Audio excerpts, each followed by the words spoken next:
कल हमने आपको साइकोपैथोलॉजी का फर्स्ट यूनिट का सिलेबस लिखवाया था, समझाया था। उसका फर्स्ट जो टॉपिक है वह है the concept of normal and abnormality. Psychopathology यानी एबनॉर्मल साइकोलॉजी या फिर असामान्य मनोविज्ञान। सबसे पहले इसका शाब्दिक अर्थ हमें पता होना चाहिए कि असामान्य का शाब्दिक अर्थ है क्या। एब यानी अवे, फार। जब एब, अवे और फार इसका अर्थ दूर होता है। नॉर्मल का अर्थ होता है सामान्य। अवे फ्रॉम नॉर्मल यानी कि सामान्य से हटा हुआ या सामान्य से दूर हटा हुआ। एब यानी फार, नॉर्मल यानी सामान्य, सामान्य से दूर। इसका शाब्दिक अर्थ यहाँ आपको पता पड़ जाता है, समझ में आ ही गया होगा। असामान्य का पुराना मत, जो असामान्य दृष्टिकोण था उसका पुराना मत ये था दोस्तों कि पुराने टाइम पर ये मान्यताएं थी कि भूत प्रेत की बाधा माना जाता था असामान्य व्यवहार को, और ईश्वर का दैवीय आशीर्वाद माना जाता था, अभिशाप माना जाता था। ईश्वर का अभिशाप माना जाता था इसको। अगर ये नकारात्मक वे में होता था तो इसको अभिशाप माना जाता था। और जैसे कोई व्यक्ति गाली गलौज कर रहा है या गलत प्रदर्शन कर रहा है तो वह तो अभिशाप माना जाता था। लेकिन कोई भी व्यक्ति धार्मिक विचारों को प्रकट कर रहा है और नॉर्मल बिहेव नहीं कर रहा है, वह धार्मिक विचारों का प्रदर्शन कर रहा है, प्रवचन दे रहा है, बहुत ज़्यादा अलग उसका बिहेव हो जाता है, जैसे नॉर्मल बिहेव होता है उससे ज़्यादा हट करके हो जाता है, तो उस व्यक्ति को ईश्वर का दैवीय अवतार माना जाता है, वरदान माना जाता था कि व्यक्ति इसके ऊपर आशीर्वाद है ईश्वर का। लेकिन जो नकारात्मक वे में इसका असामान्य समझा जाता था, जिसको कि भूत प्रेत का जो बाधा है उस व्यक्ति पर है, असामान्य जो व्यक्ति कहलाता था उसके साथ अमानवीय व्यवहार भी किया जाता था और उसका मजाक उड़ाया जाता था। इसके बाद यहाँ 3 तरह के व्यक्ति इस दृष्टिकोण के अंतर्गत आते थे। एक था असामान्य, सामान्य और प्रतिभाशाली। असामान्य व्यक्ति वे थे जो भूत प्रेत के अभिशाप के रूप में या बाधा के रूप में ऑब्जर्व किए जाते थे। सामान्य व्यक्ति उस समय के जो नियम थे और रहन सहन था उसके अकॉर्डिंग जो समायोजन स्थापित कर लेता था उसको सामान्य कहा जाता था। प्रतिभाशाली उनमें ये बहुत ज़्यादा दैवीय शक्तियों से परिपूर्ण समझा जाता था इनको। और इसके बाद आ जाता है असामान्यता के आधुनिक मत। असामान्यता के आधुनिक मत, आधिक्य दृष्टिकोण। इस मत के अनुसार सामान्य व्यक्ति मानसिक दृष्टि से रोगी तथा असंगठित होता है, जिसका प्रमाण उसमें विद्यमान अनेक मानसिक लक्षणों जैसे अकारण भय, चिंता, अतार्किक विचार आते रहते हैं, जिन्हें अतार्किक स्वतंत्र विचार आते रहते हैं, बेवजह की सोच इसमें डूबे रहते हैं। तो जिनमें सामान्य से अधिक मात्रा में चिंता का होना, भय का होना पाया जाता है, उसे असामान्य समझा जाता है। सांस्कृतिक दृष्टिकोण। अब एक बात मैं आपको बता दूं कि असामान्य मनोविज्ञान में मोस्टली कम ही लोग रिसर्च करना पसंद करते हैं, क्योंकि यहाँ पर कोई भी मत पूरी तरह से निश्चित नहीं है, स्पष्ट नहीं है कि सामान्य क्या है और असामान्य क्या है। अब सांस्कृतिक दृष्टिकोण को ही ले लीजिए। सांस्कृतिक दृष्टिकोण में हमारे भारत का दृष्टिकोण देखा जाए तो यहाँ के नियम और रहन सहन अलग है। हमारी और पश्चिमी संस्कृति को देखा जाए तो हमारे यहाँ के लोग उन लोगों को असामान्य समझेंगे।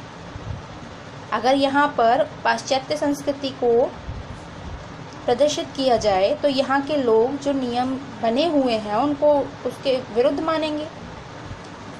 तो सांस्कृतिक दृष्टिकोण से यहाँ पर वो असामान्य हो जाएगा, लेकिन ये मत पूरी तरह से स्पष्ट नहीं है। सांस्कृतिक दृष्टिकोण से कोई भी व्यक्ति असामान्य तो नहीं समझा जाएगा। सांस्कृतिक दृष्टिकोणों में परिवर्तन भी होते रहते हैं। सामाजिक कल्याण का दृष्टिकोण, सामाजिक कल्याण के दृष्टिकोण के अंतर्गत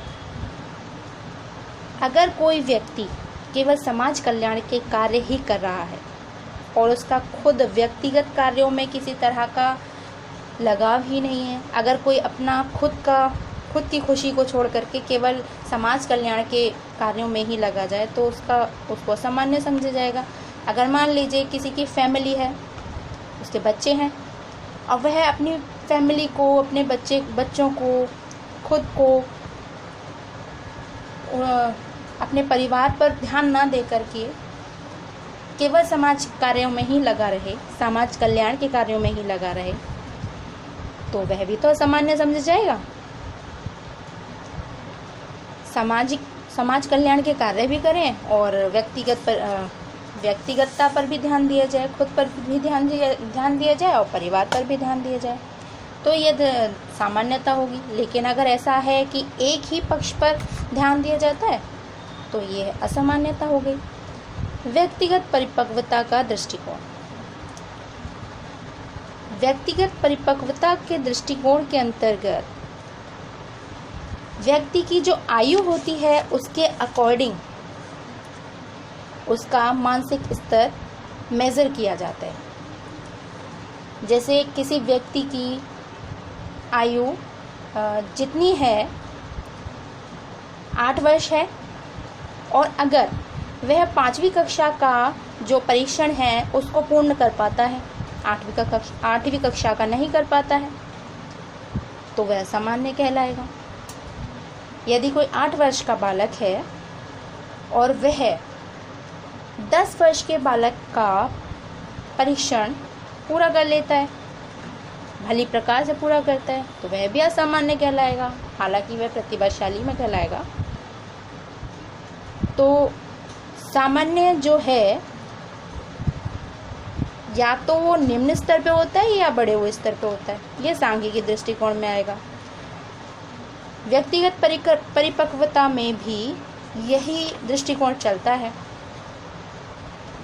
व्यक्तिगत समायोजन का दृष्टिकोण, कोई भी व्यक्ति अगर सामान्य है तो कठिन परिस्थितियों में भी समायोजन कर लेता है, कि चाहे कोई भी कैसी भी परिस्थितियां आए, हालांकि उसमें जो बचपन से लेकर के पूर्व की जो घटनाएं होती हैं उसका पोषण जो किया जाता है बच्चे का, वो वह प्रारंभिक जो उसका प्रारंभिक जीवन जो होता है वह आगे के जीवन को प्रभावित करता है।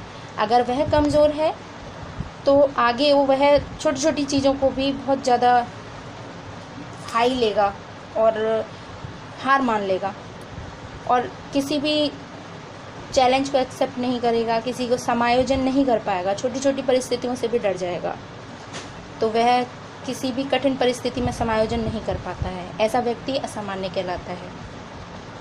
सांख्यिकी दृष्टिकोण, सांख्यिकी दृष्टिकोण में एवरेज में जितने पर्सन्स आते हैं वह सामान्य कहलाते हैं। एवरेज से नीचे वाले असामान्य कहलाएंगे, एवरेज से ऊपर वाले भी असामान्य कहलाएंगे। हालांकि एवरेज से ऊपर वाले प्रतिभाशाली कहलाते हैं और एवरेज से नीचे वाले असामान्य कहलाते हैं। तो 7 पॉइंट है व्यक्तिगत व्यथा का दृष्टिकोण। व्यक्तिगत व्यथा का जो दृष्टिकोण है, इस दृष्टिकोण के अनुसार असामान्यता को व्यक्ति द्वारा किए गए कष्टों के आधार पर परिभाषित किया जाता है। व्यक्ति के कष्टों द्वारा, या तो व्यक्ति बहुत ज़्यादा दुखी है, परेशान है, तो डिप्रेशन होना जायज़ है। लेकिन वह अगर मेंटली प्रिपेयर है, समायोजन स्थापित कर लेता है, तो वह सामान्य है।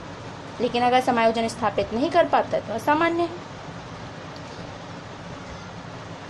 तो यहाँ और अगर उसकी परेशानियाँ हैं, परेशानियाँ जीवन में हैं और वह फिर भी एडजस्ट कर लेता है तो वह सामान्य है।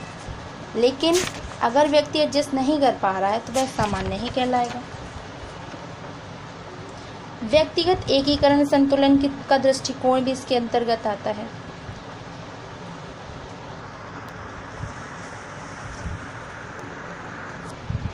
व्यक्तिगत एकीकरण में फ्रायड का दृष्टिकोण आ जाता है, id, ego and super ego. आप पहले ही पढ़ चुके हो इड क्या है, ईगो क्या है और सुपर ईगो क्या है। इड केवल आवश्यकताओं की पूर्ति करना चाहता है, ईगो उस पर प्रतिबंध लगाता है, और सुपर ईगो नैतिक गुणों का विकास करता है।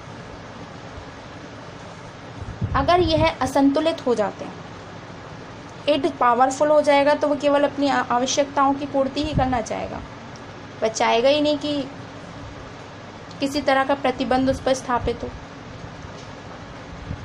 ईगो अगर ज़्यादा होगा तो वह ईगो एडजस्ट कर लेता है कि भाई कोई भी ऐसा कार्य नहीं करना है, अगर आवश्यकता भी है तो भी नियमों का ध्यान रखा जाए कि समाज में किस तरह के नियम लागू हैं, उसके अकॉर्डिंग वर्क करेगा। वह सामान्य वास्तविकता से उसका संपर्क बनाए रखता है। लेकिन इड जब प्रभावशाली होता है तो व्यक्ति असामान्य हो जाता है। सुपर ईगो की बात आती है।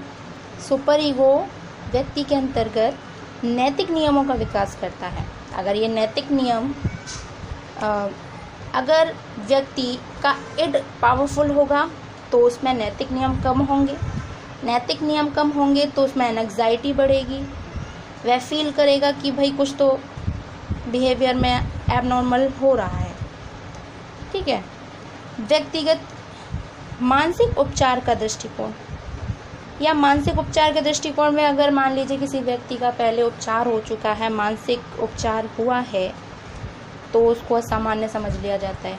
जबकि कुछ लोग उपचार नहीं भी कराते हैं और उनमें मेंटल डिसीज़ होती भी हैं तो वह प्रस्तुत नहीं होती है ना, इसलिए तो मानसिक उपचार का जो दृष्टिकोण है वह एक तरह से स्पष्ट नहीं है। ये यहाँ जो भी असामान्यता के जो मत हैं वो पूरी तरह से स्पष्ट नहीं है, इसलिए कोई भी इसमें रिसर्च करने में पूरी तरह से इंटरेस्ट लेता नहीं है।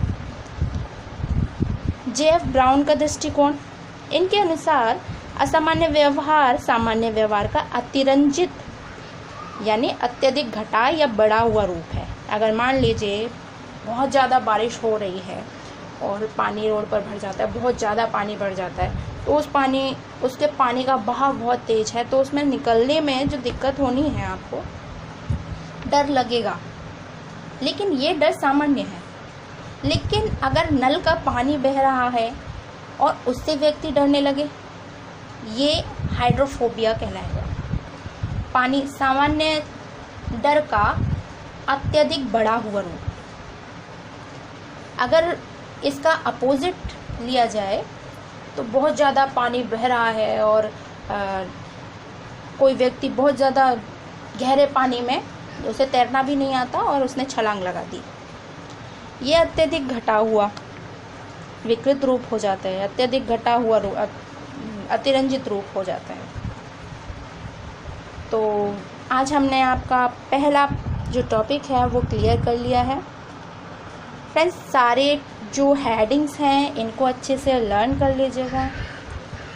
इनके अंतर्गत जो मैंने आपको बताया है वह सब क्लियर कीजिएगा और फीडबैक ज़रूर दीजिएगा। आपको अगर कोई कमी लग रही है, किसी तरह का कोई टॉपिक समझ में नहीं आया है, तो कमेंट बॉक्स में मुझे लिख करके भेजिए। ताकि मैं अगले नेक्स्ट वीडियो में इम्प्रूव करूं और आपके जो भी सवाल होंगे, जो भी आपके सजेशंस होंगे, उनको एक्सेप्ट करूं। Okay, thank you.